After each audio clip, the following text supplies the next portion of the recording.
Damai sejahtera Allah yang melampaui segala akal dan pikiran manusia, itulah yang memelihara hati dan pikiran dalam Kristus Yesus Tuhan dan Juru Selamat kita. Amin. Jemaat Tuhan yang terkasih,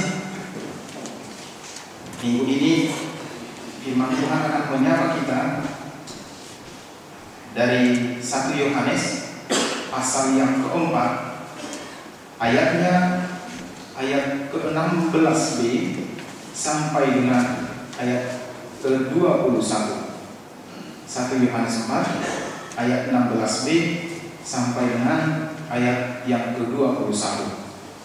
Saya akan membacakan bagi kita. Beginilah firman Tuhan. Allah adalah kasih, dan barang siapa tetap berada di dalam kasih, ia tetap berada di dalam Allah, dan Allah di dalam dia. Dalam hal inilah kasih Allah sempurna di dalam kita, yaitu kalau kita mempunyai keberanian percaya pada hari penghakiman. Karena sama seperti dia, kita juga ada di dalam dunia ini. Di dalam kasih tidak ada ketakutan. Kasih yang sempurna melenyapkan ketakutan. Sebab ketakutan mengandung hukuman. Dan barang siapa takut, ia tidak sempurna di dalam kasih. Kita mengasihi karena Allah lebih dahulu mengasihi kita. Jikalau seorang berkata, aku mengasihi Allah, dan ia membenci saudaranya, maka ia adalah pendusta. Karena barang siapa tidak mengasihi saudaranya yang dilihatnya, tidak mungkin mengasihi Allah yang tidak dilihatnya. Dan perintah ini kita terima dari dia. Barang siapa mengasihi Allah, ia harus juga mengasihi saudaranya. Demikian pembacaan firman Tuhan bagi kita. Saudara-saudari, bila kita merenungkan dalam kehidupan kita ini, sebenarnya apa yang mendorong kita untuk berbuat baik? Apa yang mendorong kita atau membantu kita untuk mau memberi pertolongan kepada orang lain, atau mau bersahabat dengan orang lain? Atau apa yang ada di dalam diri kita sehingga kita mengiyakan atau mengabulkan permintaan orang yang memohon kepada kita? Atau apa yang ada dalam diri kita ketika kita mau mengunjungi orang sakit, atau mau melayat, atau mau mendukung bantuan solidaritas? Atau apa yang mendorong kita membentuk persekutuan marga, persekutuan, hubungan arisan, dan serikat tolong-menolong lainnya? Atau apa yang memotivasi kita sehingga kita rela menegur dan mengingatkan saudara kita ketika dia bersikap salah supaya lebih baik? Atau apa yang ada dalam diri kita sehingga dengan hati yang terbuka kita mau menerima nasihat dan teguran dari orang lain pula? Atau apa yang memotivasi kita sehingga kita mau bergaul dengan semua orang yang kita kenal, atau yang baru kita kenal, atau bahkan yang sama sekali belum kita kenal, tetapi kita mau bergaul, kita mau berkomunikasi, atau kita mau bersosialisasi dengan dia? Atau apa yang mendorong kita sehingga kita mau beribadah, kita mau memberikan persembahan minggu, kita mau menyerahkan persembahan bulanan kita, atau bahkan menyampaikan ucapan syukur kita?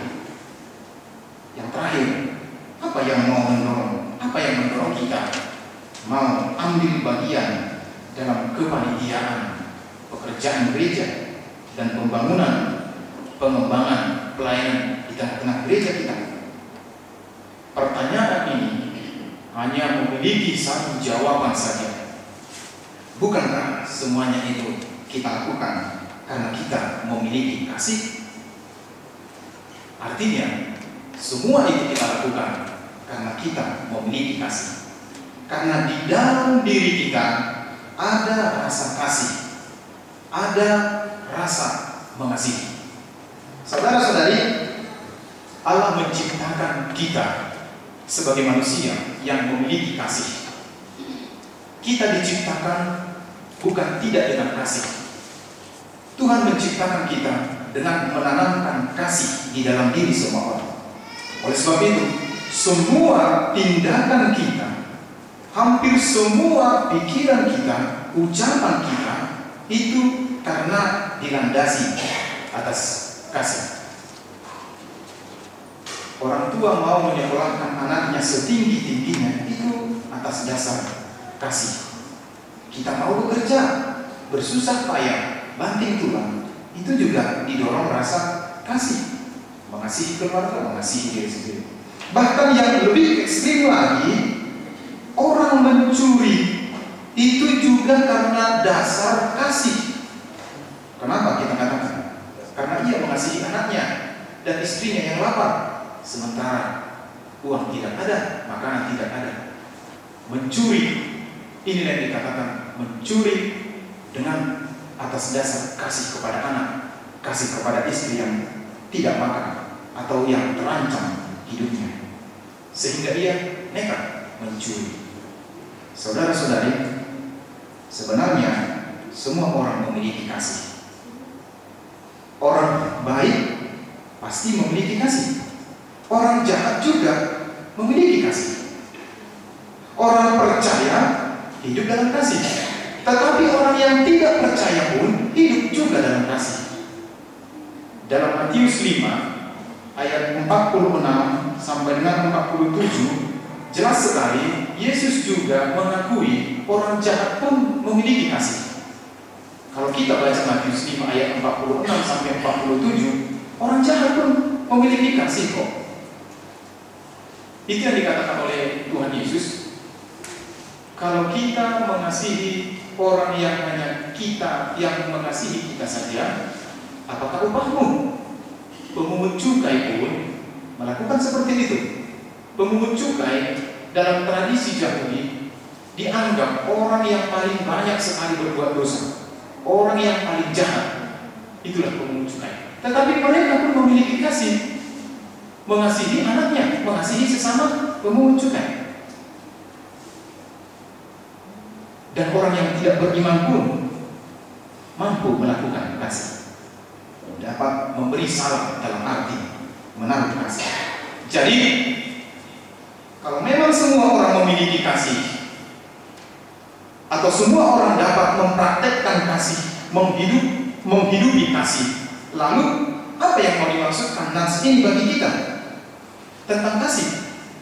Mengapa nats ini mengarahkan kita, mengajak kita untuk hidup dalam kasih? Kalau toh semua orang hidup di dalam kasih, kalau toh semua orang mampu mempraktekkan kasih, kalau toh dalam diri orang ada kasih itu tertanam. Jadi apa maksud firman Tuhan dengan mengajak semua kita hiduplah di dalam kasih? Saudara-saudara, Allah mengharapkan yang terbaik dari kita. Allah tidak pernah mengharapkan yang kurang baik. Allah tidak pernah mengharapkan yang setengah-setengah. Allah tidak pernah mengharapkan yang tidak berkualitas. Tetapi Allah mengharapkan sesuatu yang sempurna, yang berkualitas. Tuhan mengharapkan dari kita yang baik. Allah mau kita menunjukkan yang berkualitas dan yang sempurna dari kita. Memang semua orang mampu mewujudkan kasih, atau semua orang bisa melakukan kasih. Tetapi ini yang penting, tetapi tidak semua orang bisa menunjukkan kasih yang sesungguhnya, kasih yang sempurna, yaitu kasih yang seperti ditunjukkan Allah kepada kita. Disinilah perbedaan. Kita mengatakan semua orang memiliki kasih. Penjahat juga memiliki kasih. Pembunuh, pencuri, penipu, korupsi, koruptor juga memiliki kasih.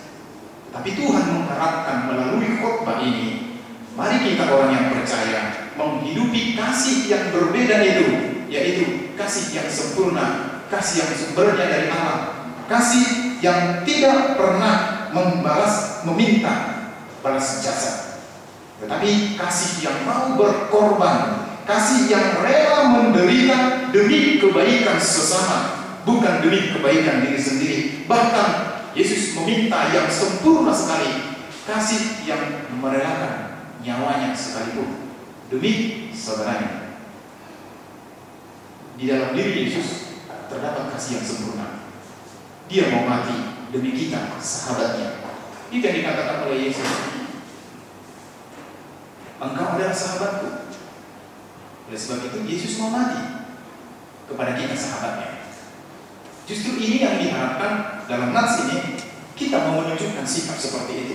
Kalaupun kita tidak harus sampai mati demi orang lain, tetapi mari kita praktekkan kasih yang dilakukan oleh Kristus. Artinya dalam Matius 5 ayat 48, Yesus mengharapkan dari kita, haruslah engkau sempurna sama seperti Bapamu yang di surga adalah sempurna. Saya mengatakan kasih yang selama ini kita lakukan itu baik, tetapi kurang sempurna. Nats ini mengajak kita agar kita menyempurnakan kasih kita. Sebab Tuhan tidak meminta yang 99%, tetapi Tuhan meminta yang 100%.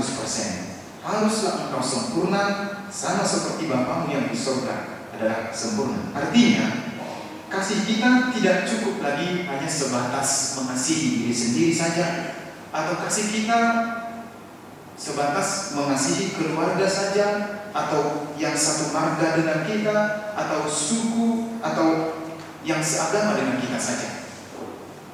Artinya kita jangan membatasi kasih kita dengan batas-batas manusiawi atau batas-batas dunia.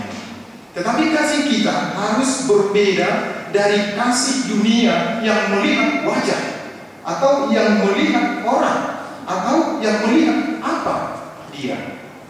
Tetapi baiklah kita melakukan kasih itu dengan sempurna untuk semua orang atas dasar kasih Tuhan. Ini yang diharapkan firman ini bagi kita. Itulah yang ditegaskan oleh khotbah ini, saudara-saudari, melalui Rasul Yohanes. Bagi kita sekarang dijelaskan, kasih bukanlah sekedar tindakan atau perbuatan saja.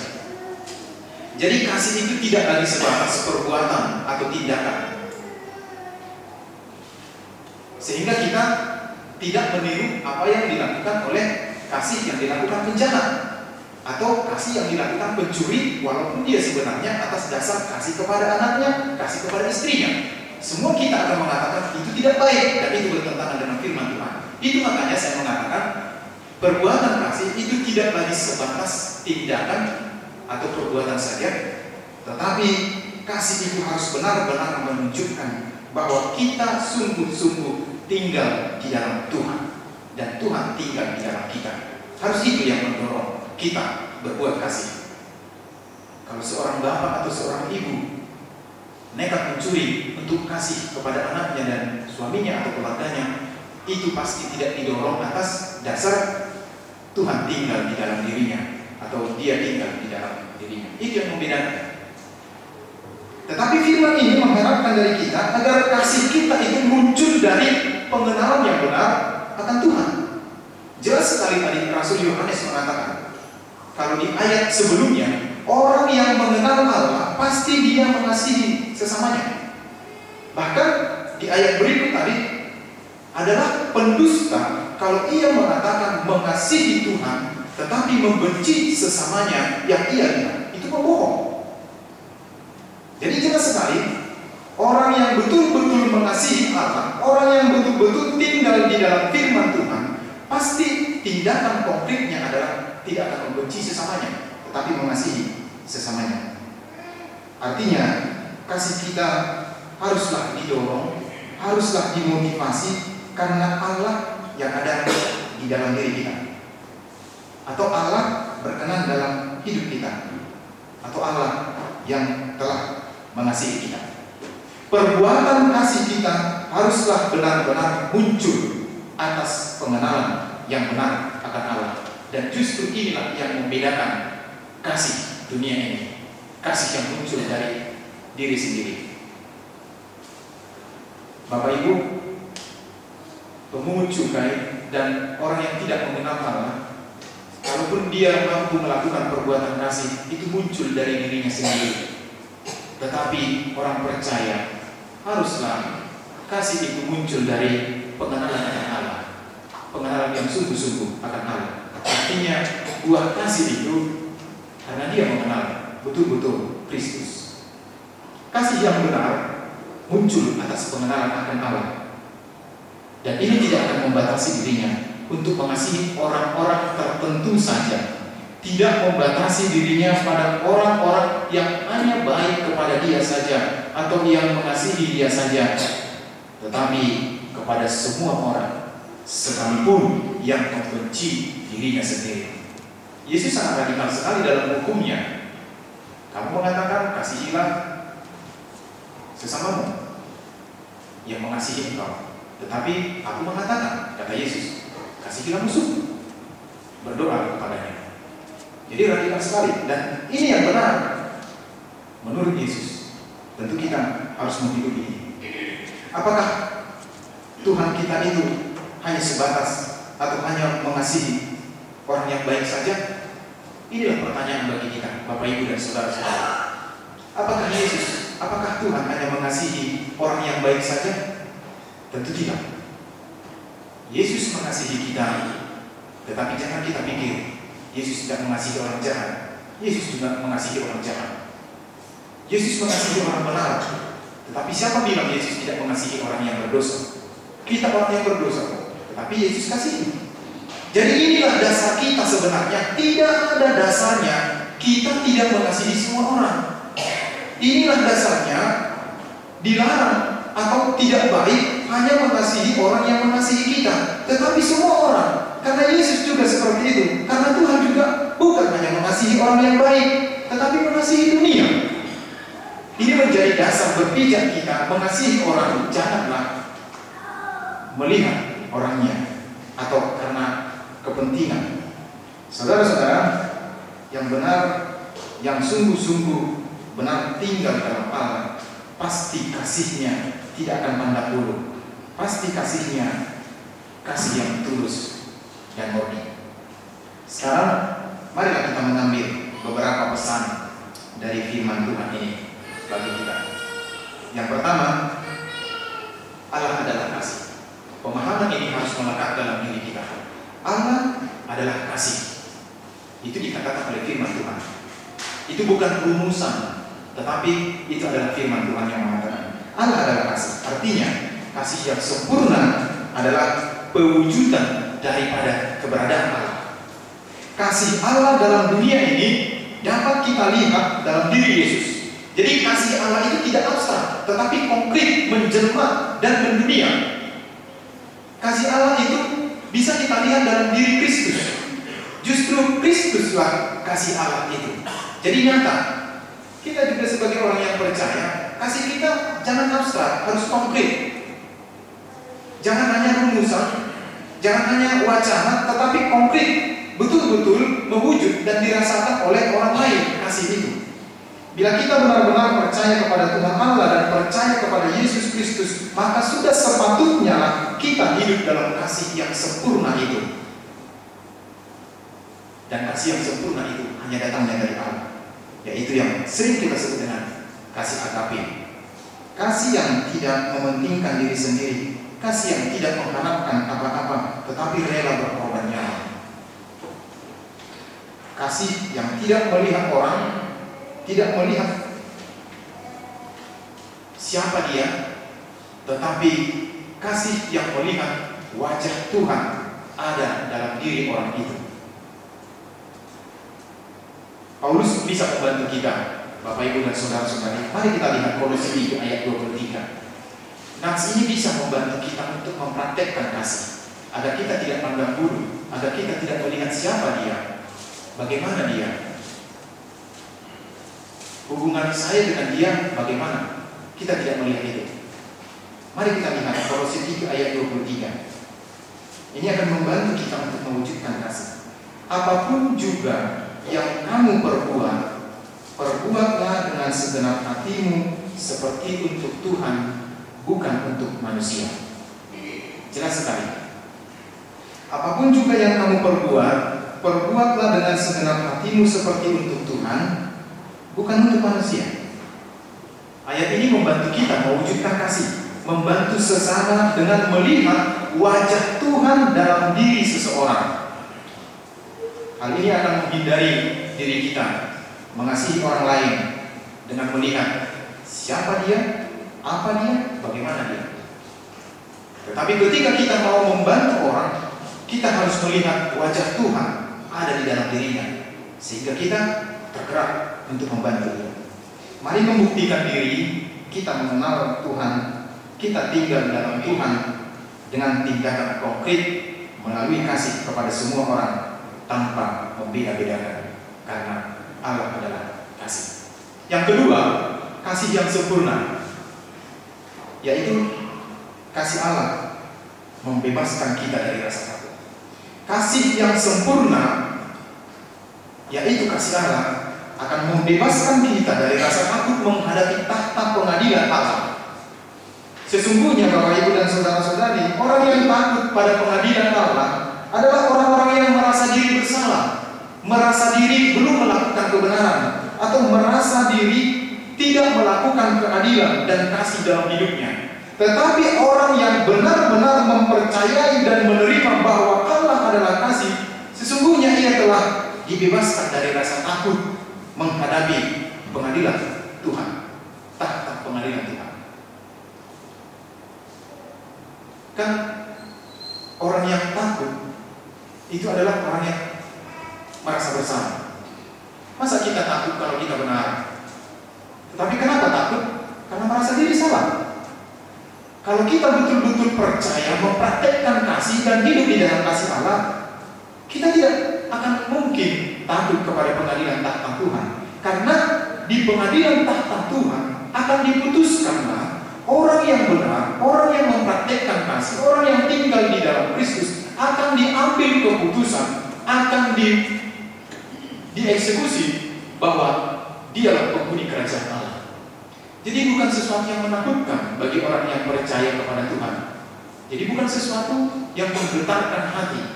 Tetapi bagi orang yang tidak mempraktekkan kasih, tidak melakukan kebenaran, pasti dia takut. Itu wajar, dia takut.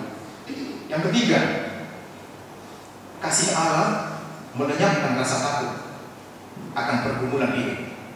Sesungguhnya Bapak Ibu, orang yang tinggal dalam kasih Allah adalah orang yang tidak takut akan pergumulan hidup, pergumulan dunia. Dia tidak akan khawatir akan masa depannya, sebab kasih Allah yang ada di dalam dirinya, kasih Allah yang ada di dalam diri orang percaya akan meneguhkan pengharapannya dan menguatkan keyakinannya akan pemeliharaan Tuhan.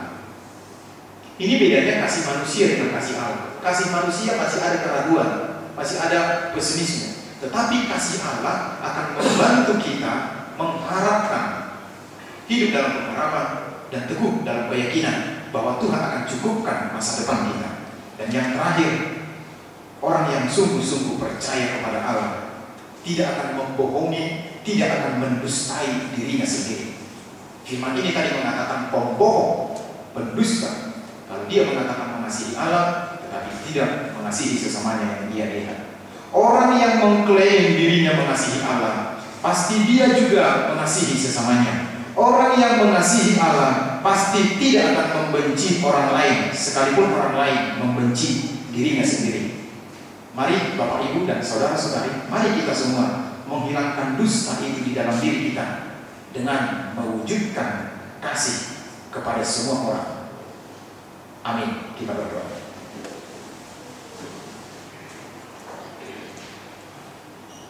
Benar Tuhan, Engkau adalah kasih.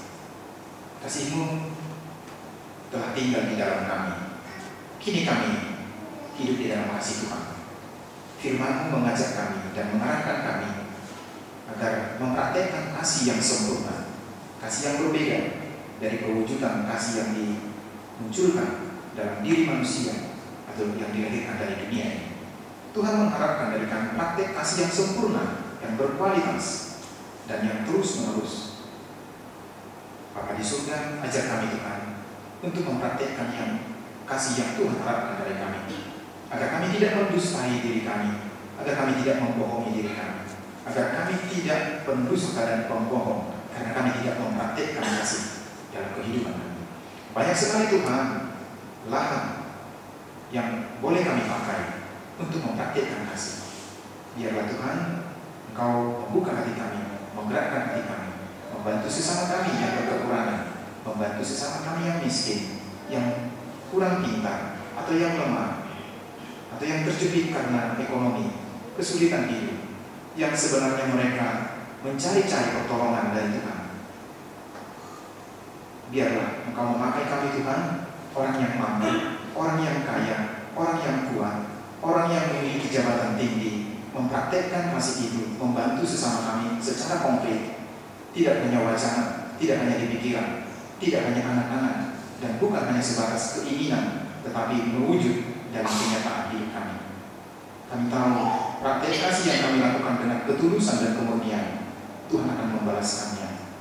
Bapa di surga, kami berdoa buat seluruh jemaat Tuhan. Biarlah ikatan kasih, damai sejahtera, dan perkenanan Allah boleh kami hidupi dan kami nikmati, sehingga kami satu di dalam kasih. Kami berdoa Tuhan buat jemaat Tuhan yang sedang memakai waktu liburan ini untuk berjalan-jalan, untuk bertemu dengan keluarga, sanak famili, atau tempat-tempat hiburan lainnya. Jaga mereka Tuhan, pelihara hidup mereka, agar segala sikap dan tindakan mereka berjalan dalam jalan kebenaran Tuhan.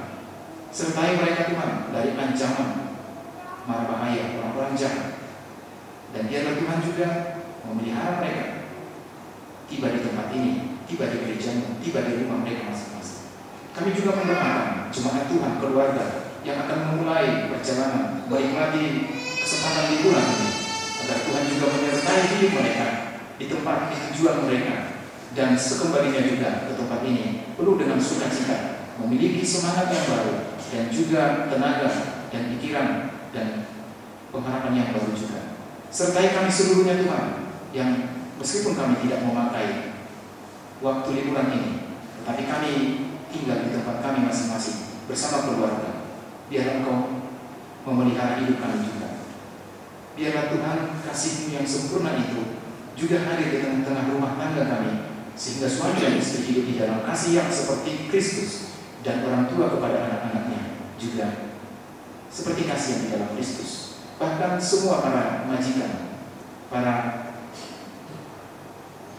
orang tua kepada para pembantu dan pada orang-orang yang tinggal di rumah mereka, hidup di dalam kasih yang dari Tuhan, agar kami semuanya benar-benar dapat disebut sebagai anak-anak Tuhan yang mengenal kebenaran Kristus. Inilah doa kami Tuhan, dalam nama-Mu kami berdoa.